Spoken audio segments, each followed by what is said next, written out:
pesem, rad bi napisal pesem. Enostavno, prijazno, ki bi bila brez skrbi, ki bi ljudi veselila, ki bi še meni dajala moč. Brez šoferjev, ki skozi šipe grozijo, brez slepih, ki pamet ne učijo. Vlado Kreslin. Welcome, Vlado, dobrodošli. Adrian. It's fantastic to be here in Slovenia, in Ljubljana. After 2 years. After, actually, a few years, yeah. This is very hot here today. Like, I feel like I'm in Australia. Yeah, you find it quite like home. Absolutely. Because of the Great. Absolutely great. Vlado, you're extremely well known here in Slovenia. And very It's a small popular. country, you know. And to the point where you are considered a legend here.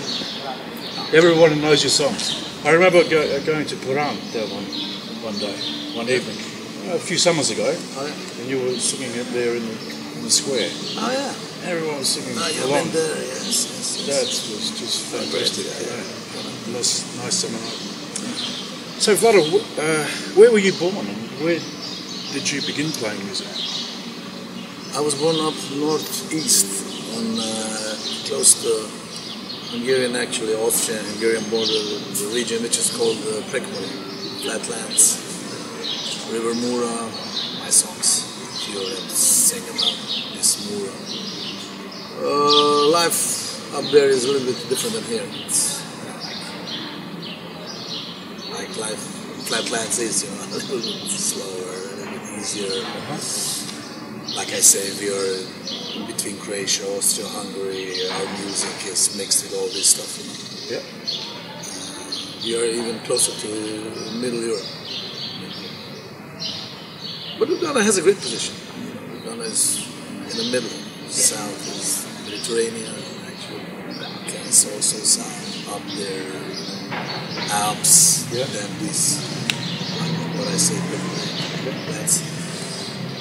And I was born in Belgrade, it's a small town. That's in Prekmurje, It's a Prekmurje, of course, and then I went to Murska Sobota, which is the biggest town in Prekmurje, to high school, and then all I was dreaming was to get to some bigger town to get in touch with music, you know, because it was 80s, 70s when we were also here, you know, under the influence of those times when Jimi Hendrix, Rolling Stones, and all this stuff, talking about the end of 60s. So in Prekmurje was too small for such things, so I came to study here, you know, Ljubljana, and the bands kept playing such music.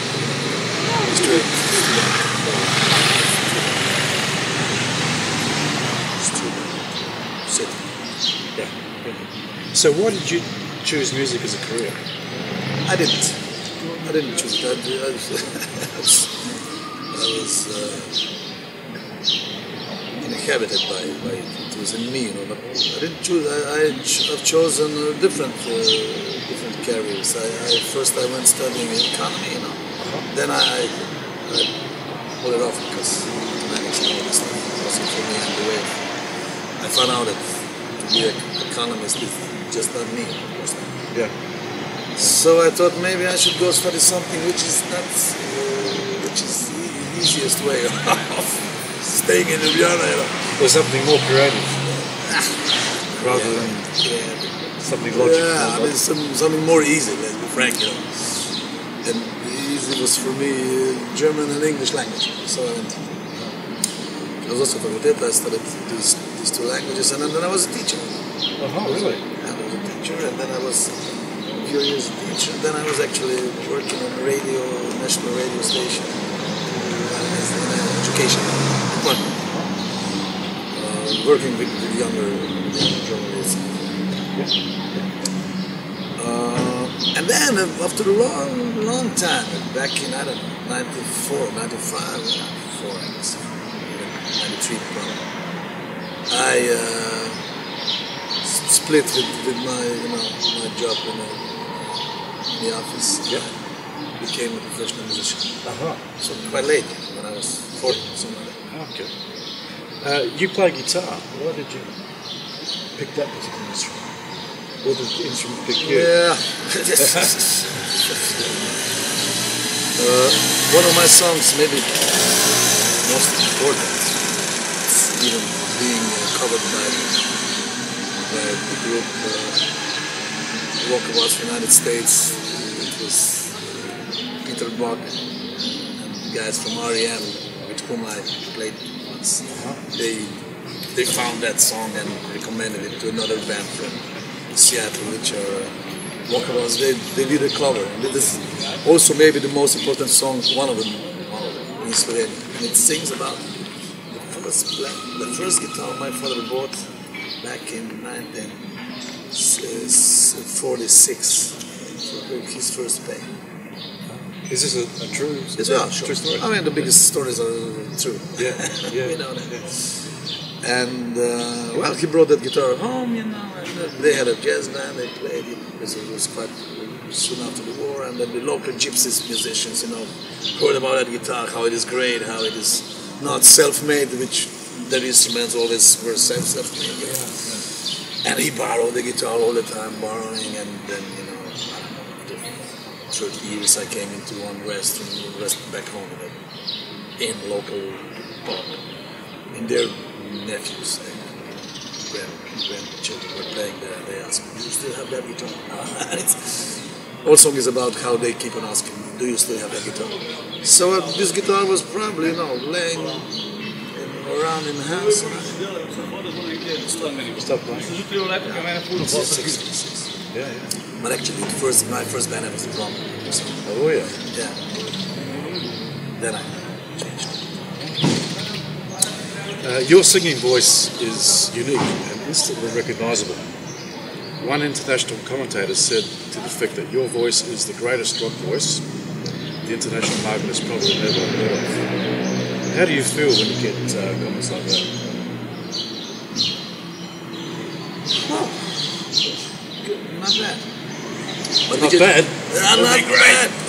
Not bad, but we just talked a few days ago with some friends about the voices, singers' voices. And I had a theory that the voice and the singer should be like that. I mean, how do I feel about it? Yeah. If you hear the voice on the radio and even don't see the man, and the voice is such that you wish that you would like to go, oh, with this guy I would have a beer. Because this is, there's a lot of debates about who can sing and who can't sing. I mean, we opened 1-2 times for Bob Dylan, Croatia and Slovenia, and all the time. Does he really sing? Is he a singer? Can he sing? I mean, these questions are. After all, that they say since Bob Dylan started to sing, the question is what to sing. Before Dylan, it was how to sing. So the question is out of question. But that's how I feel. I mean, if I see a voice, I say, "Oh man, this is nice voice. This guy must be cool." Do you have a vocal coach, or do you do any vocal exercises before you go on stage, before you record? Or just go there and say, right, let's go 1, 2, 3? Yeah, sometimes when I don't forget, I do a little bit, that I just warm it up a little bit, but mostly I forget. Yeah. But I went end of 80s. Actually, I went to school of solo singing. I did these lessons for about 4 years, so even 6 years. Yeah. But then I think I had forgotten. I think I forgot everything about it. But maybe not. I mean, something stays in me. Yeah. I mean, how to preserve your voice that it doesn't.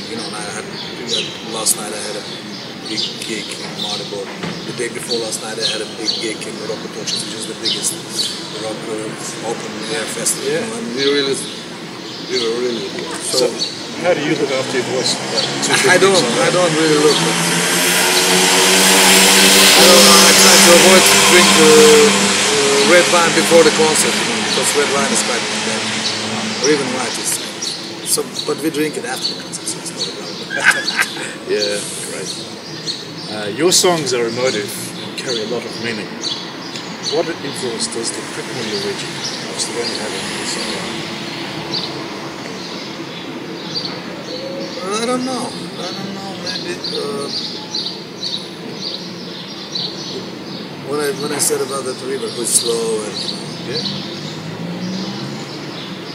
people down the river, they are happy to give. Yeah, and we are.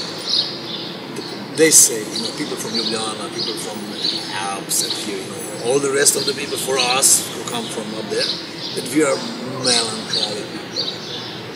And we really have some ethnic, our folk songs, which are really, you should know this one. See, so, and see, see, so, and see.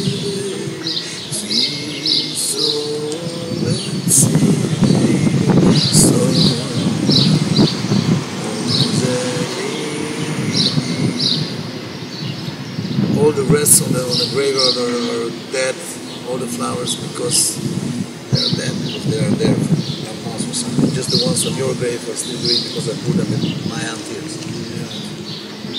But we sing this song all the time when we are happy, when we are joyful, and when we are sad, So we have a maybe different measure of sadness. Yeah. But I think in my music is a little bit this blue note from there, and also maybe in the lyrics. Yeah. Do you write songs when inspiration strikes you, or do you just sit down and start writing? Like a chicken scratching around in the dirt until it finds something to eat. How do you approach songwriting? I don't know. It's mixed possibilities, mixed feelings. Also, some of the songs I do music and words, but most of them I collaborate with my collaborator, my friend, guitar player, Vlado. So I don't know who starts it. If I have a word now, usually I ask him to give me some schedules, and I work on it. So do you write words first? Is that what? I don't know. I just kept quite few songs. I know what was before, a chicken or an egg. When I take the guitar and then just something. Yeah, just something starts. I don't know if it's first the words or probably it's first the melody. I don't know. And then melody gives you, melody gives you idea for the words. And sometimes the words give you the idea to the melody. Yeah. So it's different. Yeah. What themes do you write about? I don't know. Everybody else. I don't know. Signified love.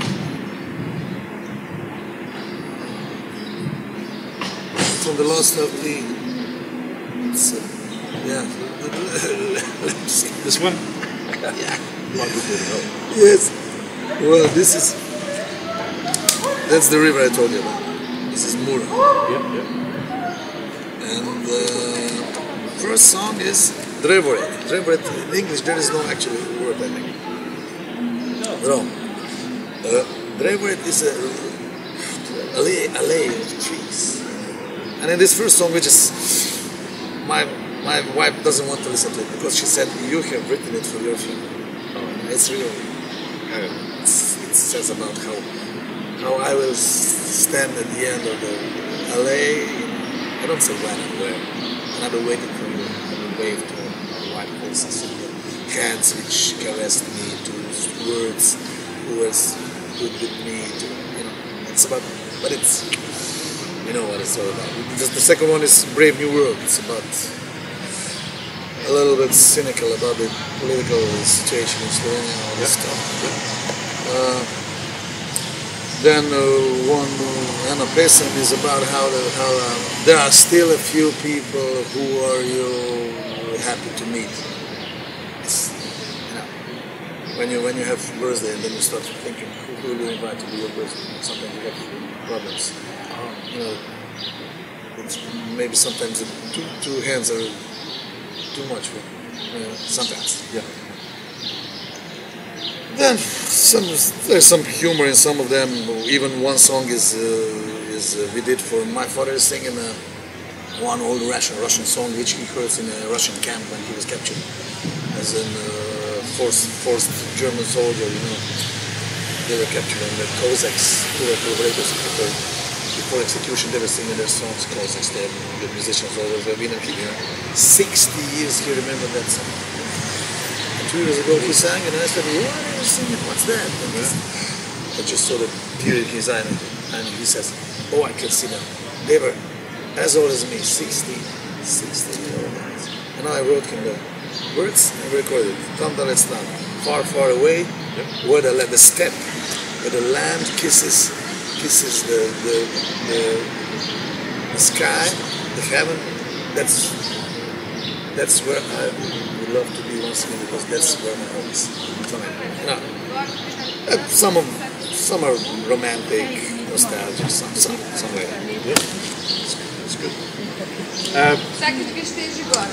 Has your songwriting changed over the years when you first began? Yeah, I think it's harder now because it's already, the themes are. I'm kidding. I don't know. When you're older, you're more critical to your writing. Yeah. Then again, a few days back, I sang one song, "Share Chance," which I wrote in '85. And now young audience tells me, "Oh, we heard that song." I sang it for encore, just the guitar and the harmonica. And when I said, "How do you know that? You're 10 years younger than that song." They didn't love it. But when I look at the song, I thought even a few years after I wrote it, I thought how naive it is. Yeah. But now, young people identify with it. Sometimes when you were younger, it was more naive what you wrote. But then again, in one of my songs, I just sing about open your hearts to naivety, to naive child in your heart, which I like naivety. Yeah, that's good. Do you have any problems remembering words on stage? No, not really. Sometimes I know that when we did the live album and we mixed it, and then the guy said, "Stop! What did you say?" "Preko more, preko drave, prek Save se do morja." I said, and I just changed one word. "What did you say here?" I said, "I don't know." Sometimes when you sing, you think about, I don't know what you think. It's just some words. So what are we going to do with that? What are we going to do with that? We can use this song, he said. I said, "Of course we can. Let it go." Why not? So what artists, musicians, writers, or people inspire you? Inspire, yeah. Your names, no? Oh, just what kind of? Yeah, what kind of people? What kind of people? What is it like? Is it Bob Dylan? He's absolutely. Like if you see him as, oh my God, I gotta do this. Yes. You see, I don't know, who else do you see? Do you see like Rolling Stones or? Rolling Stones like a circus, like you when Rolling Stones are somewhere near, you go to see them, to see the big circus. You know that they are acting, have a bit, but we started with it. They're a great show. So Dylan is something deeper. So you relate more to someone like a Dylan type person, who's more deeper in the words yes. The Stones are, they're great. We love them. But sometimes people say, even Jagger said 30 years ago that he hopes that he will not get old jumping over the stage saying, hey baby, yeah, how are you baby? You know? But he still does it and it's okay. Yeah. And you know, Dylan is still like it was, you know, this album of Dylan, this album, that album, what is about, this album, you know, what it's all about, you know, it still means. Any other writers here in Slovenia that you know, it doesn't have to be musicians or yeah, but we have writers or poets. Yes, we have great musicians, great songwriters, really great. So sometimes I really, you know, what can we do? I never, you know, I always sang in Slovenian language. I never even translated to Croatian, and so I couldn't touch Yugoslav market. Now when I go abroad, I read translations to English, and then I sing in Slovenian, which is okay. Now my actual translation of my poetry is now coming out in November in New York and in Toronto, which is okay. Is that going to be in English? Yes. Yeah. It's already done and everything. That's great. Yeah, that's great. That's great. But when I look at all these colleagues of mine, sometimes I'm pity, you know, that we have, when I come to New York, they say, 2 million people. You're traveling Manhattan all your life and playing music for Manhattan. I said, yes. 2 million people. You know, the borders of my language is the borders of my actually career.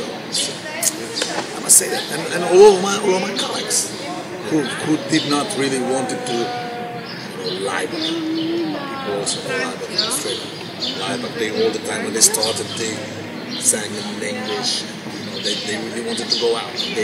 All their lives they were actually out.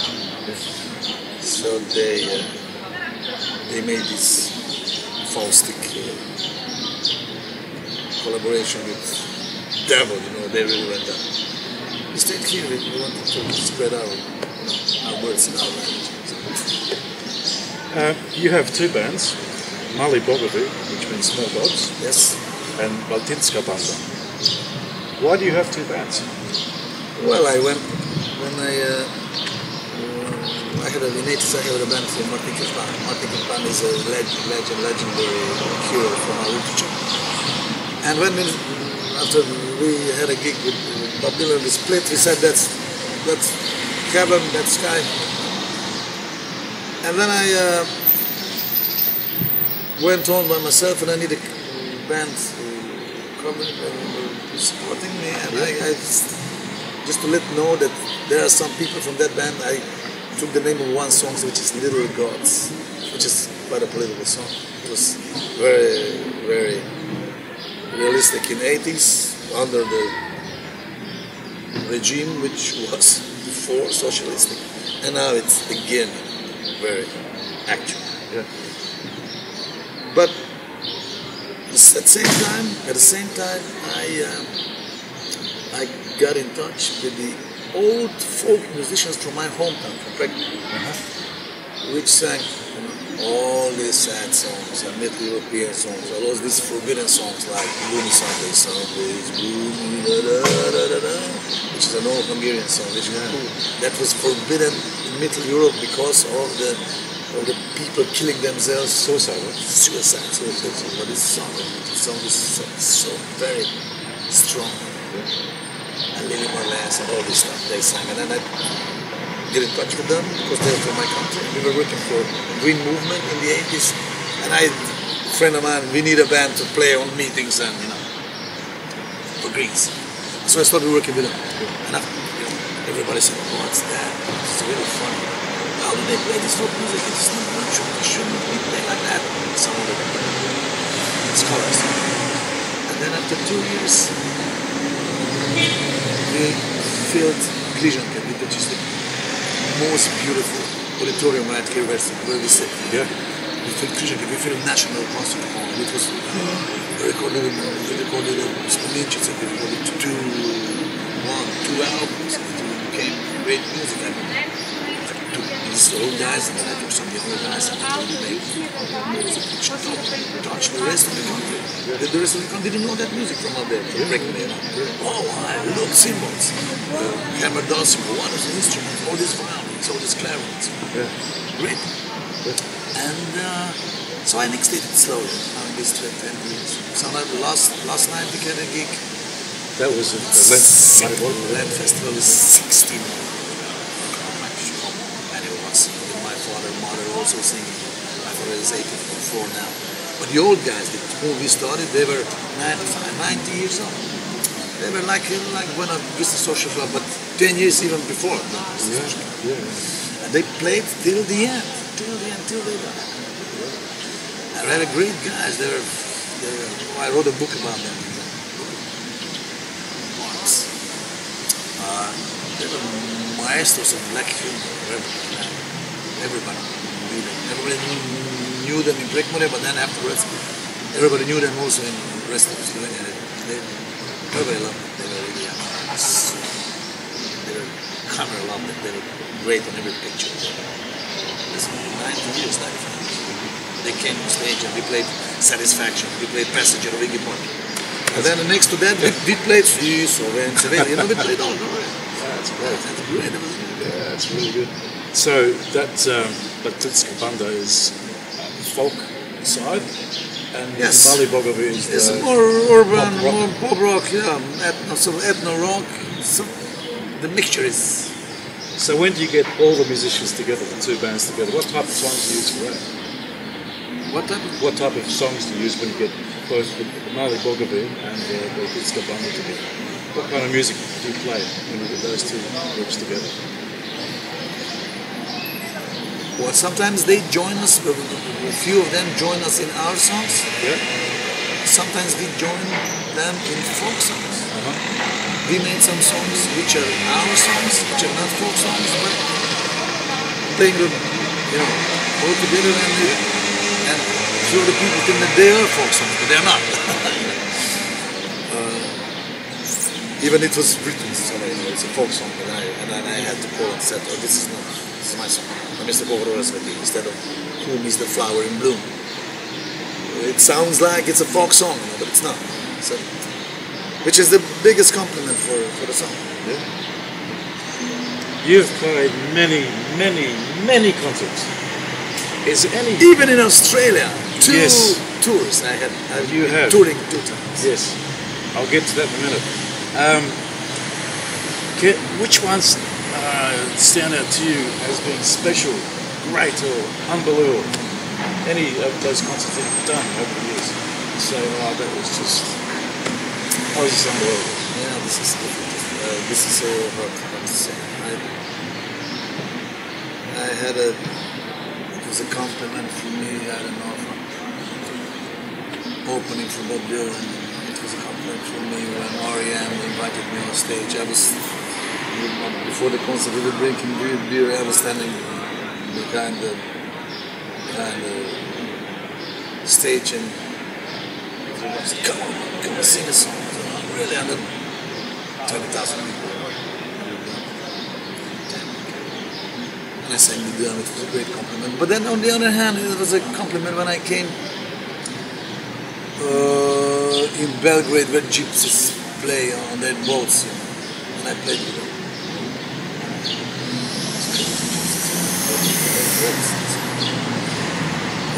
Played with some old guys in Cuba on the street, such things, Your annual concerts in December at Sunken Dome in Ljubljana are a constant fixture of the Slovenian music scene. How many years have you been doing this concerts? 20 years. 20 years. Even that Black Album. That Black Album? Let's show the Black Album. We brought. I run my own label, I must say that. And we brought this album last year, December. Oh, these old guys are here. Yeah. 20 years of our live concerts in Cankarjev is this national. Yep. All these pictures. This is Jožik. It was 95. Bass player. Bass. Acoustic bass. Yeah, acoustic, double bass. Who's 95? Brothers. He was 95, his brother Violin was 90. So it was 20 years. I had a lot of guests, I mean, from abroad.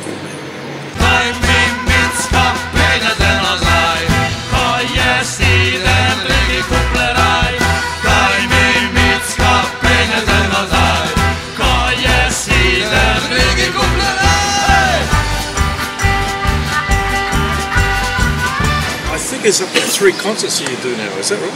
3 concerts? Yes. You do? 3? Yeah. You know, I cannot think of any Australian music act that has been able to achieve such a remarkable achievement over a long period of time in Australia. Okay. I don't think, you know, selling out concerts like you do here, I can't think of anybody in Australia who's been able to do this over a long period of time.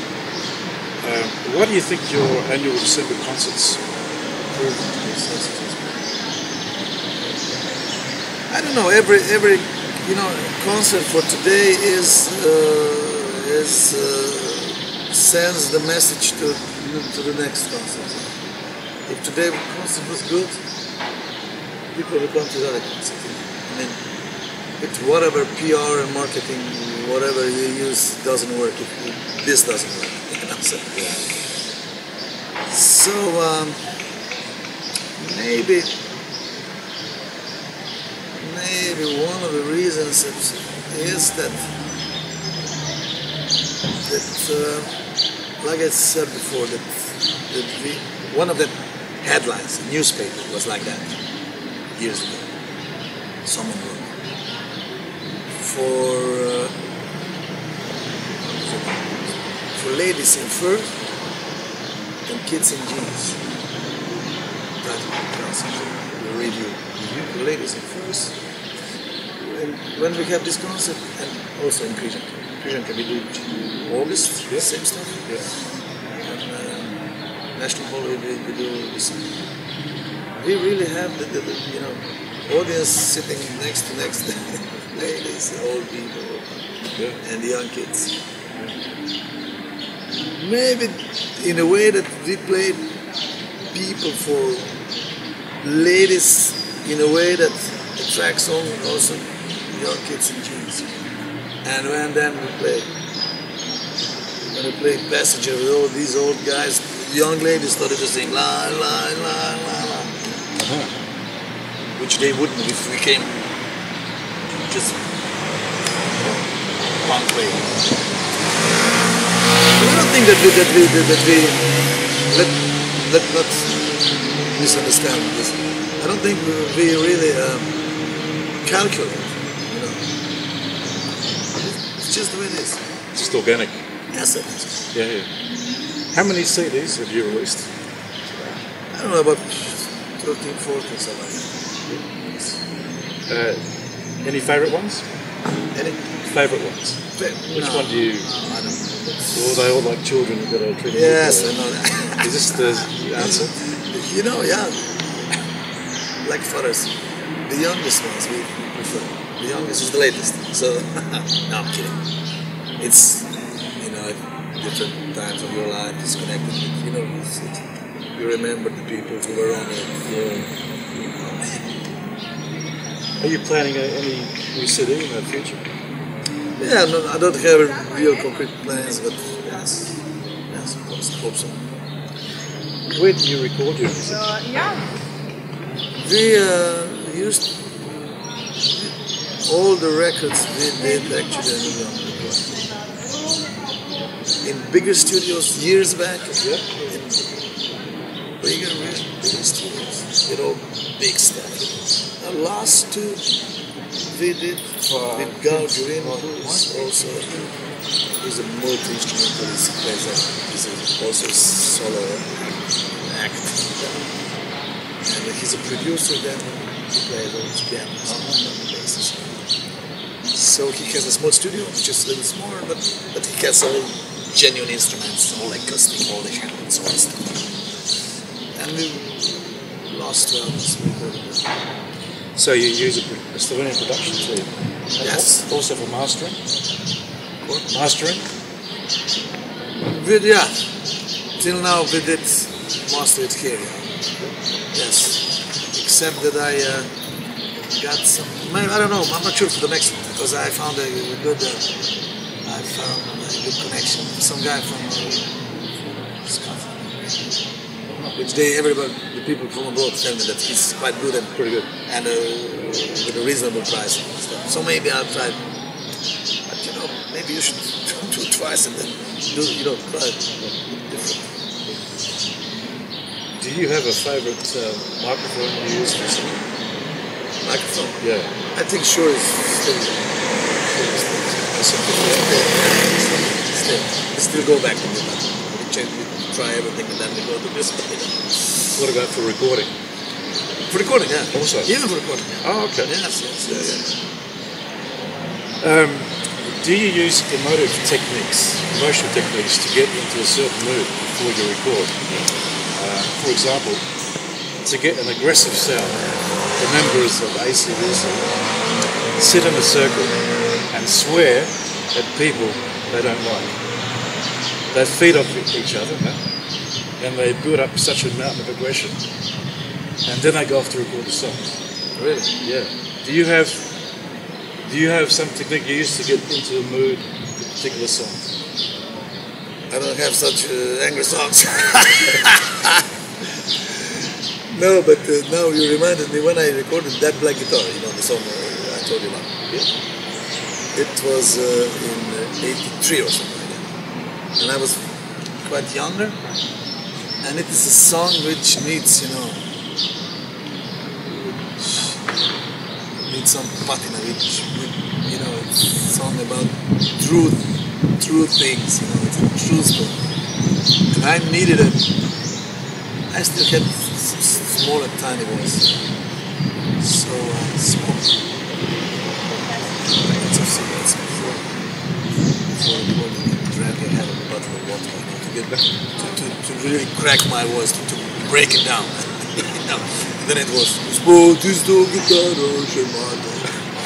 so because I'm singing in that song how I came to the last rose when I sit back home. Oh, wow. Jaz všeč vaše pesmi. Hvala. Sploh tisto v beli obleki se mi zdi fina. Ste najboljše.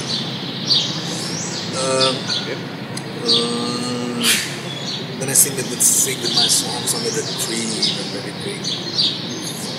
And then the kids with their hoarse voices, with their broken voices, because the gypsy kids, they always have broken voices, because they sing all the time. And all the time they are barefoot, I sing about such voice, and then I couldn't have nice, tiny, bel canto voice. That's why I can't do it. Do that. Gospod, tisto kitaro še imate. Gospod, tisto črno kitaro še imate. Gospod, tista bila je res dobra. Downloading music through pirate internet sites is a major issue worldwide in the industry. Do you view illegal downloading as stealing or as a way of promoting music? I don't know. I don't know, but I can see that the young people even don't know that it exists, CDs, and that sometimes there are albums, and that you have to go to the shop to buy the record. Go on computer and take it. I don't know. Surely it is a problem for us to make music, because now every album is total minus for us, total loss. Yeah. You don't cover the costs. I mean, as an artist, you want to get some reward for what you're doing. Yeah. It's on the other side. It's true that recording is not so expensive. Yeah. That's true. Everybody, people are doing albums or computers and albums which are real hits. It's a few of them. But you have to be quite clever with that, I guess. So I don't know. The problem is that when you You know, it's not just for music. When you get everything like that, then you don't pay attention to it. You don't get it too easy. I mean, when we were in the 60s here, you know, we were listening to Radio Luxembourg was London station. It was one of the seldom stations who put on popular music, Beatles. And it was not easy to get it on radio. Yeah. And you were very happy and lucky when you got this new song of Beatles. And it's everything is too much now. Nowadays people ask me, John, what music do I listen to? And I'm embarrassed because I don't want to say the truth. The truth is that I listen to nothing. I just cut it off. Because when you go to the beach, you have the music. When you go to the skiing slopes, when you go to the you walk in the stairs, when you go to the shops, when you go to elevators, everywhere, you know. And most of this music is not real song. So it's too much good. I mean, I don't know what they think that we can, but I don't want to be, when I go skiing somewhere in the Alps, I don't want to listen to the silence of the snow. What do they think? I mean, most people I know are not there to be alone. When you're alone, you have to think. It's better to be a group and music.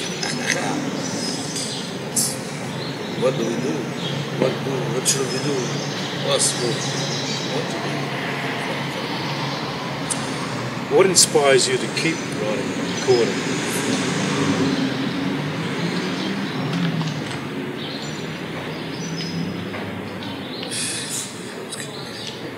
What keeps me going? Yeah, what keeps you going?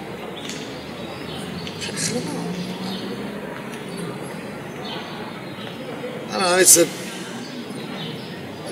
the greatest thing is to be on stage and then the band starts playing and everything works. Not all the time, not on all stages, not all the concerts sometimes. No. But last night, you know, first 5 songs or something, when I heard that the monitors were absolutely good, you know. It is so good that you forget all the stuff around it, you know. I mean, it's not only music, you have to do everything. You know, the small country like here, you know, I have to manage everything. I have to take care of it. So sometimes I said, oh my God. But then when you stand on stage and you look around and you're on stage with people who you love, you know, you like, and an audience likes that, you know. So, and when you hear that music, you know, it goes through you and you said, oh my God, if I die now, it's okay. That's it. That's fantastic. That's great. Do you like doing one of those things more than the others? Do you like writing, or do you like recording better, or do you like performing better? Performing, absolutely. Yes. You and I recorded a song in 2000. Yeah, Play with Fire. I think it's about time you and I probably do another one pretty soon. Great. Yes. Do we do it here or down there? Down there. Okay. I'll wait for you to come down. Okay. I've got one ready to go. Okay. Off we go. Your backbone flame surrounds my heart. Play with fire. I'm interested in your point of view on this issue here. If Slovenia was given the rights to stage the next Summer Olympic Games, and you, Vlado, were appointed the artistic director of the opening ceremony, you know how to have it? Yeah. What elements and characteristics of Slovenia would you include in the show to show the billions of people watching around the world that this is Slovenia? What would you show? Yeah, I would surely a possibility of this is a small country, geographically. But surely I would have the privilege to show things which such a small country really has, and one wouldn't expect, which means Alps, sea, flatlands. Have you ever been to Bela Krajina? No. Okay. We have all these different types of, of even state of mind, geography, culture, everything. So I would have show all these pieces.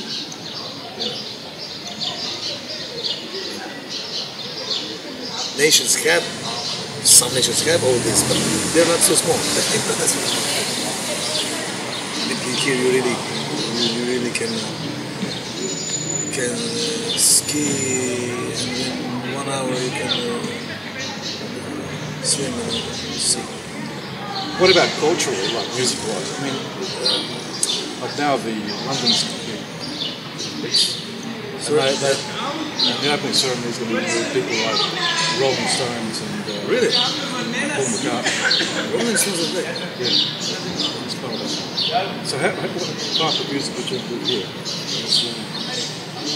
I would absolutely include popular music. As I told you, we have a lot of singers and bands. And I think here mostly still institutional music is preferred on such occasions. So that I maybe would play 300 years old music, but a little longer.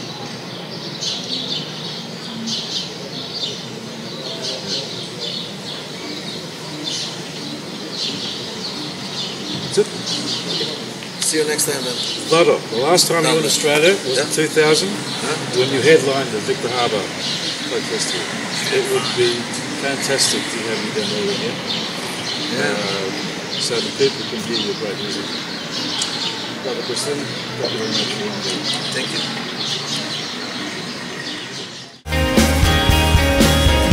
Nekaj pa je še takih ljudi, ki se jih človek razveseli.